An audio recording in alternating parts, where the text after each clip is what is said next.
2K Sports and the PGA Tour are proud to bring you the season-long race for the FedEx Cup. We're back at Oakmont Country Club for the finale of this year's U.S. Open, where a winner will be crowned. Our final round coverage starts right now. Welcome, everyone. I'm Andrew Catalan, joined by Rich Beam and Luke Elvey. Henny Koyak is walking with the feature group today, and John McCarthy is on the course as well. Rich, this should be a fun week. We've got so many great storylines, including a rivalry with our featured player. Before we get into that, take us through this course. What are some of the big keys out there? Andrew, I've said this to many people before, but Oakmont Country Club is the one golf course in the United States, probably the world, that I would actually pay good money not to have to play again. I've competed in one U.S. Open here, and it was so brutal, I thought, I can't handle this. And I couldn't handle a lot of U.S. Opens, but this could be it. They actually slow the greens down from normal play. They slow them down. That's how much of a test this is. I have to say, it is beautiful now that they had all the trees removed for the most part. But when you have par threes that are 303 yards, no thank you. I'll take a pass. Let's go out to the par 4 second.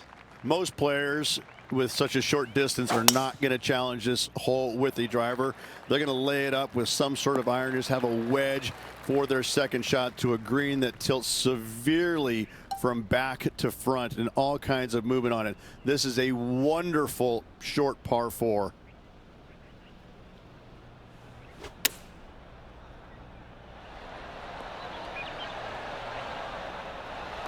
"13 feet to the cup." She's staring a birdie straight in the eye here. Henny, how tricky is this one? Right to lefter, up the hill. Can be positive with this one.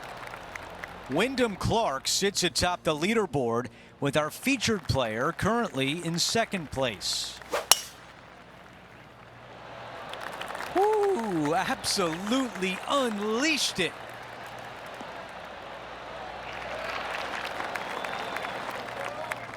This shot is about 170 yards. One extra club required to this elevated green.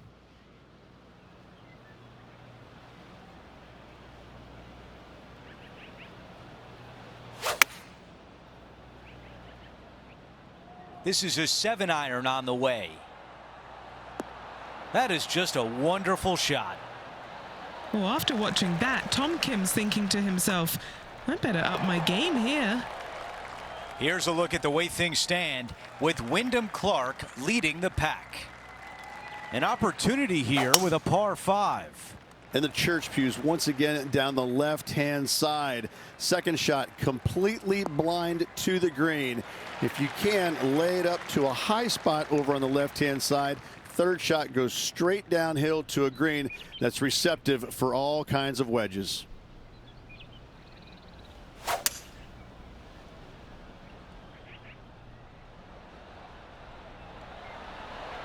Oh, keep an eye on this one, running down the slope.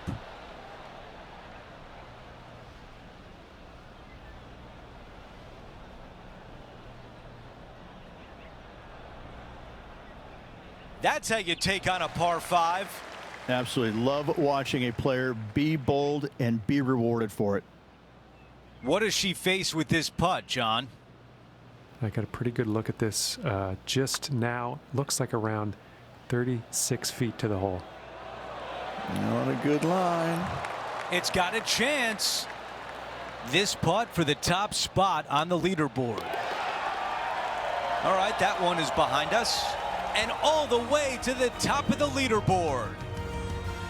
The high caliber architectural work here at Oakmont on full display here at the 5th. Again, another shortish hole that driver is not necessary on. Take out a long iron, fairway metal, and get it to the top of this fairway, short of the bunkers. From there, second shot will be slightly downhill to a Redan style green that goes from right to left and front to back with big, deep bunkers on the left-hand side.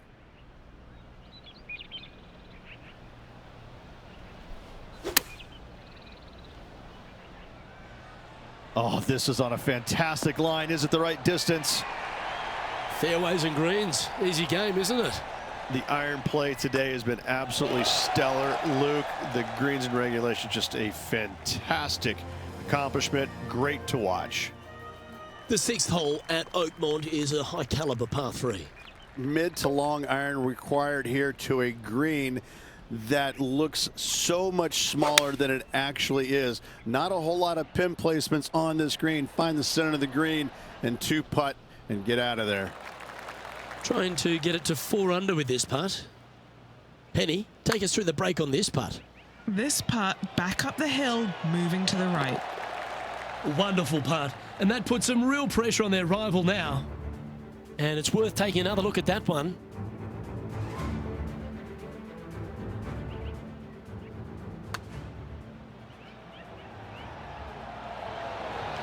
What an amazing putt from way out.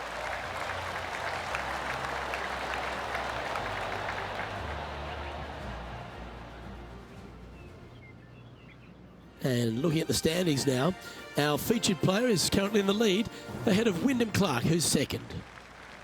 Now teeing off on the par 4 7th hole. Bunker down the right-hand side could see a lot of action as this fairway does camber from left to right. So be wary of that. Down the left-hand side is where you want to be for your second shot. You get to look down on the green ever so slightly. There is an opening fronting this green, so you can chase your second shot in there if you choose to do so.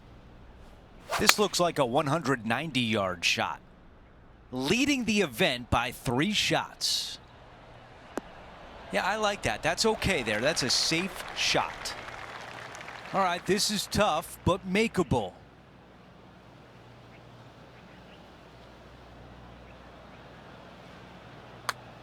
Come on, don't be shy.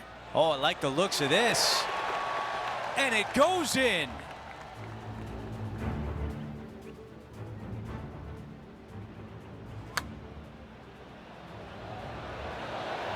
I could watch this one all day. Who would have thought that would go in? As we move on to the next hole, she has a 4-shot advantage on the field. We've reached the 8th hole. It's a par 3. Difficult tee shot here, straight back up the hill. You got a trench over the left-hand side. It's got some dry grass in it you want no part of. Second shot plays straight back up the hill into the clubhouse. And look at this, squared off green. The back third of it is actually the practice green. This is such a cool feature of this golf course. I love this hole. 7 feet from here. An all-important putt for par. Our featured player still sits atop the leaderboard. This hole is a par 4. A tee shot here. The fairway cambers from left to right, kicking the golf ball into the right-hand rough. Hopefully you can find the fairway. But from there, your second shot now goes to a green where the green tilts from right to left. This is a unique design feature and makes this par 4 super challenging.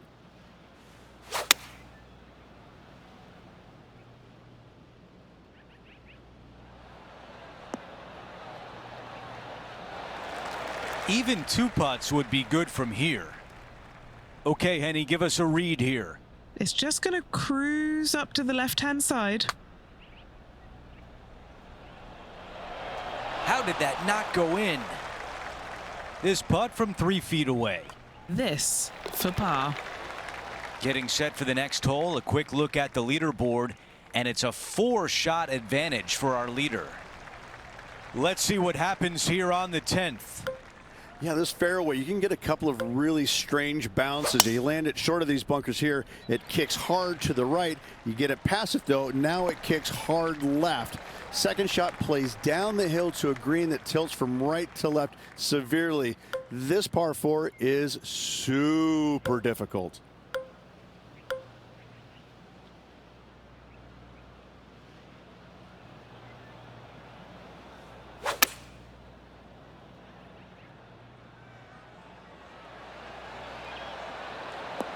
Target practice with these approach shots, just like that. This putt for a birdie. Henny, you're right there. What can you tell us about the putt? Setting up this putt 11 feet from the cup. She gets that one to drop and widens her lead. She improves to 6 under par for the championship. And 11 runs parallel, but back up the hill, Rich, and there's a trench that gets in the way off the tee. If you can, you want to favor the left-hand side of this fairway as it's the flattest spot on this fairway. From there, you can make out most of the green, not all of it, as the screen runs pretty good from left to right and back to front. Still difficult to judge the amount of spin you can put on that second shot if you're trying to get it close. This one is headed to the right. This would be a momentum saver here, getting this up and down. Beauty of a chip shot there. Love watching this player around the greens. This is a good opportunity for her to make a par.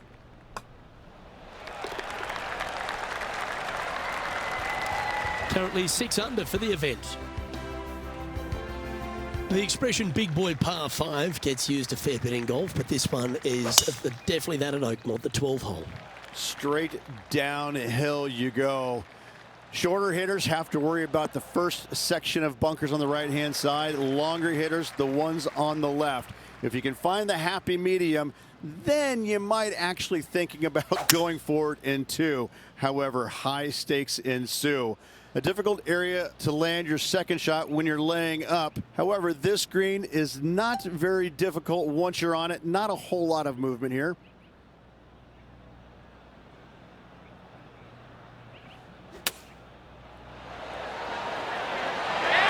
And down it goes. And that moves her to 8 under par.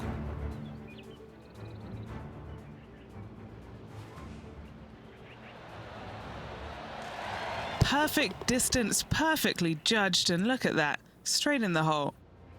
And there's no movement on the leaderboard after that hole. A Rich, the 13th at Oakmont, may as well be known as the Nightmare on Elm Street. 13.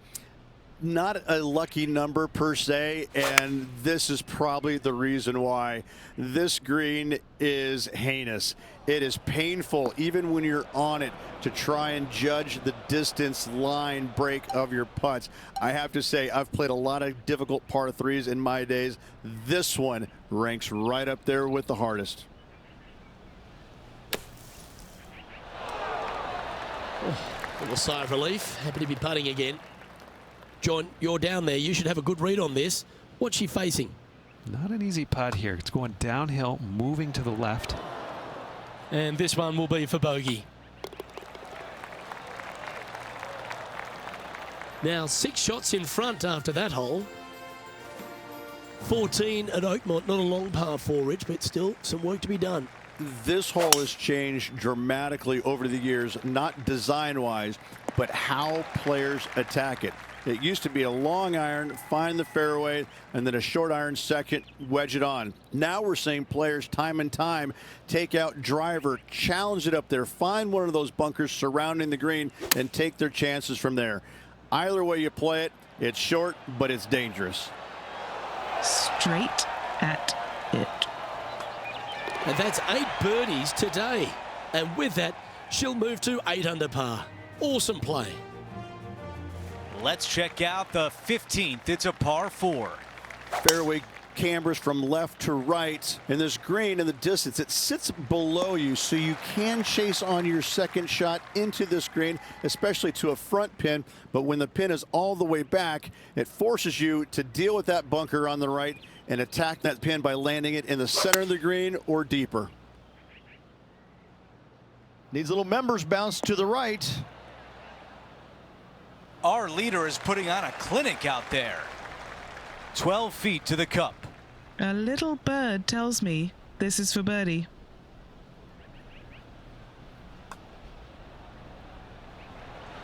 Not enough behind that one. Okay, that one goes in. 8 under with just a few holes left to go. And a nice feeling it must be to have that sizable of a lead coming down the stretch.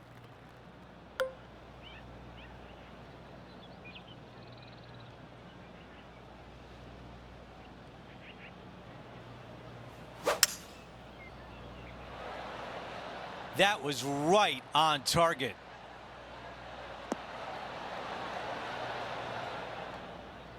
Oh, with shots like that, our leader might be able to walk to the finish line. Henny, your green side. What do you see in this putt? I'm down here, I've done the read, and this is a left to righter. And after that hole, still in front on the leaderboard. Now to 17, a par 4. Players that lay up to the right-hand side want to make sure they find the fairway, the high spot on the right-hand side, but now they're coming into a green that chases away from them. So they're going to have to put a lot of spin on that golf ball. Players going for the green want to miss the screen out on the left-hand side so they can use the length of the green to their advantage. Another good shot from our leader. This putt to get to 10 under par. Down to Henny. Setting up this putt 21 feet from the cup. And a 4-footer left. And the putter saves her there. What a finish to the hole. In the bunker off the tee. Good job getting this back in play. Okay, she's teeing off on this final hole of the event with the lead. Can she get it done? That is an absolute missile. Henny, what can you tell us about this shot? Well, I wouldn't mind hitting the shot, but I wouldn't fancy the walk up here. This is quite uphill. The club choice is a 6-iron.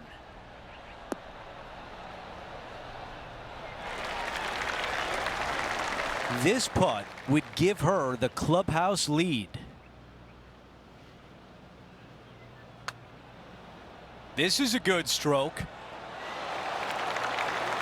That's a pretty good putt from there. The par putt. And as she sinks that putt, she will finish with the clubhouse lead and wait for the rest of the field to finish up.